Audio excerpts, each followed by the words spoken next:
For today's video, gogora ang momshi dahil dito naman ako pupunta sa bahay ni Kuya. Hindi PBB ha, bahay talaga ng Kuya. Alam mo, sobrang happy ko rin para sa kanya dahil kahit papaano sa aming dalawang magkapatid, meron ng isa sa amin ng may sariling bahay. So eto nga pala yung bagong bahay na nilipatan nila sa Naik, Cavite. Ganito yung itsura ng kusina nila and let's see kung papaano pa natin ito mas mapapaganda pa. So anyway, after naming mag-lunch, inilabas ko na nga ang unang alas. Charot.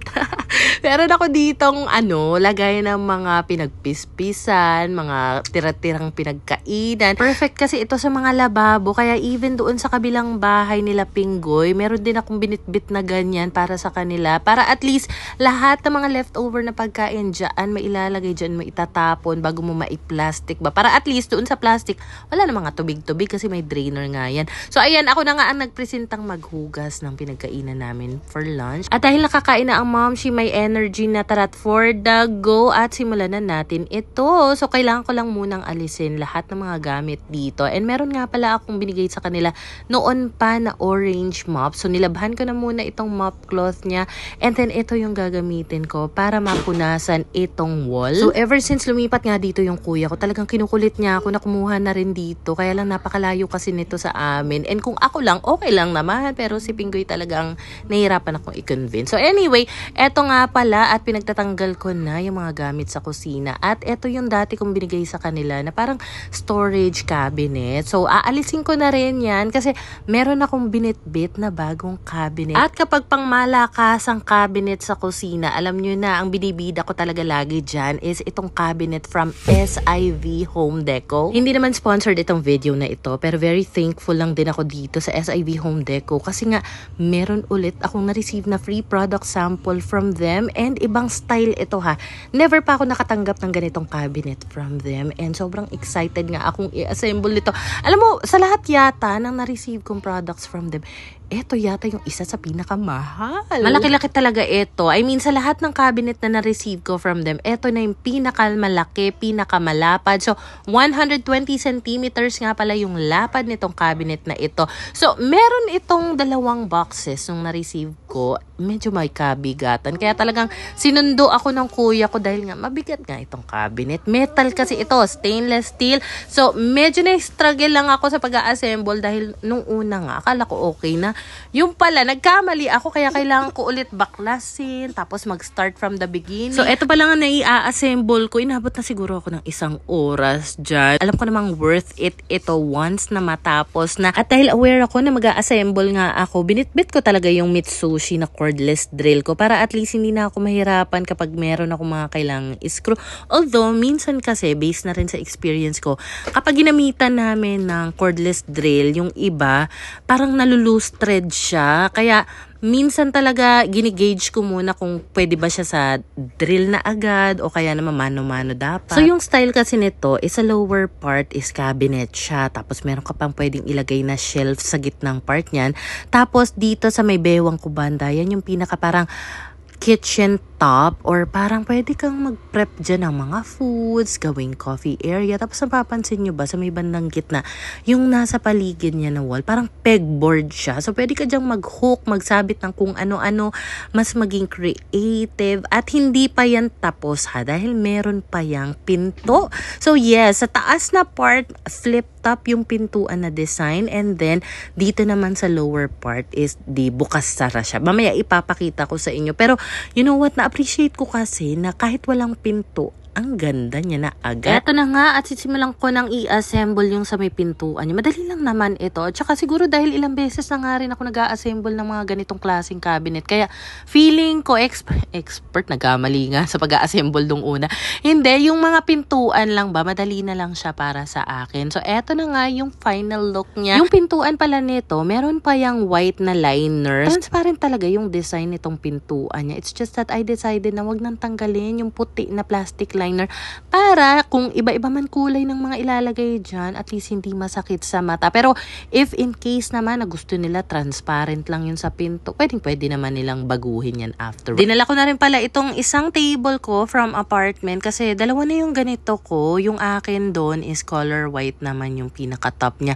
So naisip ko siyang bit-bitin kasi just in case na kailangan nila ng extra table, pwede ito. Although hindi ito ganun ka-sturdy ha. At saka ang setup kasi nila ngayon is hindi sila dito naglalagi muna kasi yung school ng mga pamangkin ko ay nasa Paranaque pa. So every weekend or pag rest day ng kuya ko, andito siya. So for the meantime lang naman, sabi ko, why not dito muna natin ilipat yung gasol. Although hindi ito recommended talaga na lutuan ha. Meron pa sana akong gustong ilagay dito na stove rack kasi hindi na-approve yung request. So for the meantime, dito lang siya ilalagay, pero kung kailangan nila magluto, ilipat muna nila doon sa lababo, okay? So meron din akong binitbit dito na basurahan. Meron naman silang existing, pero medyo maliit kasi ito. So pwede na ilipat itong basurahan sa CR na lang. And then, eto nga binitbit ko. Malaki kasi siya, 16 liters yung capacity niya. And bumagay din naman dito sa bahay nila. At ayan, pipindutin mo nga lang yung button dito para magbukas siya. O, diba, ang bongga. Pagkatanggal nga ng kalan dito sa lababo, ganito yung itsura niya. May natapon daw palang champurado dyan nung nagluto. Hindi pa nais-is. Sabi ko, ako na ang bahalang magkuskus dyan. So, buti na lang kahit papano meron sila ditong color safe at saka basahan. So, yun na lang din yung ginamit ko. And then, yung sponge. Wala na kasi ibang sponge. Pero yes, kailangan na po talaga mapalitan yung sponge nila dito. Baka kasi may mag-comment, ba't hindi palitan yung sponge? Wala kasi akong dalang extra. Pero for sure, makakabili naman sila dito. Pinunasan ko na rin itong ref nila. And inangat ko na nga lang yung mga ref magnet sa upper part para hindi naman masyado magulo. And then, eto kasing lagay ng pinggan. Natataasan dito yung sister-in-law ko. So, I decided na ibaba na nga siya dito. Kasi medyo mas maliit sa akin si Desiree. So, ayan na nga. Nilipat ko na siya sa may lababo banda. And then, pinunasan ko lang itong taas ng ref. Alam mo, mas maganda sana kung yung lababo is nasa gitna para at least may mas malaking space doon sa kabilang side. Pero okay lang yan. Naabutan kasi nila ito na ganito na siya. And alam nyo ba, napakamura lang ng binayaran nila dito para makalipat. Like, within 6 months nakalipat na sila dito. Ang binayaran lang talaga nila nasa 10,000. Para lang daw yun makabitan ng tubig, ng metro. Although currently, sa meter pa lang daw yun na ikakabit. Kasi bago lang talaga itong lugar nila. Like, dinidevelop pa rin talaga siya. Meron din pala akong binitbit na sink organizer. Kasi the past few weeks talagang medyo nag-ipon ako ng gamit sa kusina. Ito ay mga free product sample naman. Kaya naman, after ko magawa ng content yung iba, binitbit ko talaga dito. Kasi alam ko mapapakinabangan nga nilagay na lang nito. So, meron ng lagayan yung color safe, yung dishwashing liquid nila, pati na rin yung sponge. And yes, papalitan yung sponge. Then, sabi ni Desiree, ito daw bar holder. Ito pa daw yung bigay ko sa kanila dati. Yan yung ginagamit namin sa unang apartment. Buhay pa pala, in fairness. So, maganda yung paglagyan ng antibacterial soap, panghugas ng kamay. Then, yung isa naman bar soap, pang laba-laba ng mga basahan. So, anyway, eto nga at nagpunas na rin ako dito sa stove nila. Then, yung ibang gamit naman na nakita ko dito sa may lababo banda, lalagay ko na lang dito sa basket organizer na ito. Then, ipapatong ko nga ito dito sa may lagay nila ng plato. So, ayun na nga. Una, nag-tripping muna sila dito sa area. Tapos, buti na lang. Kasi usually random daw yung ibibigay na unit. Buti na lang, meron sila napakiusapan. May nahanap na corner lot. Meron pa tong garahe sa labas. As in, yun lang talaga yung binayaran nila. 10,000 pesos. And then, in-apply nila sa Pag-ibig. And then, after nga nilang maka-attend ng mga seminar sa Pag-ibig, ganyan-ganyan. Within about 3 months or so, tama ba ang pagkakaalala ko? Ayun nga, naka-receive sila ng notification na pwede na nga daw silang lumipat dito. Pero, hindi pa ganito yung itsura niya. Yung binabayaran nila dito monthly, nasa 9,800. And if I'm not mistaken, nasa 60 square meters yung lot area. 30 years to pay nila ito. Actually, mas mura nga ito dahil yung inalisan nilang apartment sa Paranaque, nasa 13,000 a month daw yung renta. Doon, renta pa lang yun. Hindi pa sa kanila mapupunta yung bahay. Meron din pala akong ginawang DIY dishwashing liquid. Kaya eto, at nagbit-bit na rin ako para meron silang pang extra. And usually talaga kapag ganitong nag-general cleaning ako, DIY makeover, gusto ko ako lang talaga unless kailangan ko ng tulong tsaka lang ako magtatawag na, pa-assist naman dito, pakuha naman ganun. So for the meantime, itong ilalim na ng hagdan nga nila ang magsisilbing storage area muna. So anyway, kinabitan nga pala namin itong kurtina nila. Ang gamit lang pala namin dito ay tension rod. Yung extra na parang plywood doon sa kabilang pader nga pala. Supposedly, ilalagay yan as kisame doon sa may kitchen. It's just that hindi pa nagagawa dahil yung gagawa nga mismo daw ay meron pang ibang ginagawa. Ano pa naman yun?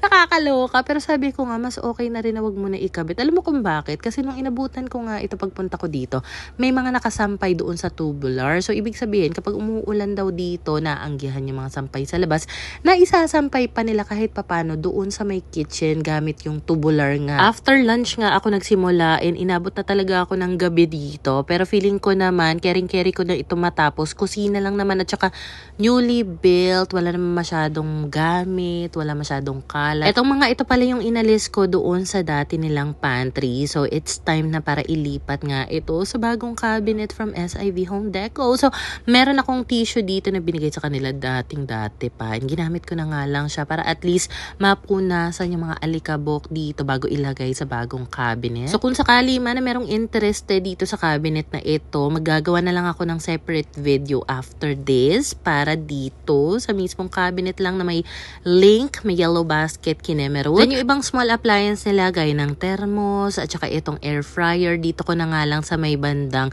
gitna inilagay. Ito yung kitchen cabinet nila before/pantry and eto na siya after. Alam mo, sobrang tuwan-tuwa talaga ako dito sa cabinet na to. Ang laki niya. Yung taas pa lang yung nalalagyan. Sa ilalim, wala akong nailagay dyan dahil wala na akong mailalagay pa. At least kahit papano kapag nadagdagan pa yung gamit nila sa kusina, meron na silang nakaabang na storage sa ilalim ng cabinet. Tapos dito naman sa lababo daw, ang galing nga kasi paglipat daw nila, meron ng ganyang klaseng cabinet na nakakabit, may faucet na, nakatiles na rin kahit papano yung lababo, pati rin yung CR nila. So anyway, after ng mga about 8 hours ng pagkikilos dito sa kusina, eto na yung itsura niya from before and after. O, diba? Parang ang airy ng dating niya. Mas maaliwalas. Tinanggal ko na yung stock nila ng buhangin. Kasi parang hindi bagay yung stock ng buhangin dito. Tapos temporary lang po yung lagayan ng lutuan nila ha. Inalis ko rin pala yung mga nakapatong dito sa lamesa para mas maaliwalas. Ang iniwan ko lang dito is yung halaman. Meron totoong halaman na nakapatong dyan. O, diba? Feeling ko talaga pwede na mag-date dito yung kuya ko at si Desiree. Tapos nakakatawa pa kasi itong mga upuan sa dining area, yan yung upuan namin dati. Nung magkakasama pa kami sa iisang bubong ng kuya ko, college pa lang kami. So pagpasok ng lababo before, ganito yung itsura niya and ganito na siya after. Alam mo, after ko nga matapos dito ng paglilinis, talagang tuwang-tuwa rin ako kasi lalo na ngayon na ine-edit ko nga yung video, ay nakita ko talagang yung itsura niya before and after. Nakakatuwa lang na sa simpleng bagay, meron tayong nagawang impact dito sa bagong bahay ni kuya. Literal, bahay ni kuya. So, ayun lang naman. Maraming salamat sa lahat ng mga generous seller na nagpadala ng product sa akin. And even itong lumang halaman ko nga, dinala ko talaga dito dahil hindi pwedeng walang pa-artificial plants ang momshi nyo sa mga mini-makeover natin. So, for the meantime, pang kitchen lang talaga yung nakayanan natin. Pero malay mo, magkaroon ito ng part 2, o diba? So, if you like this video, don't forget to like and share and follow for more. Thank you for watching, guys!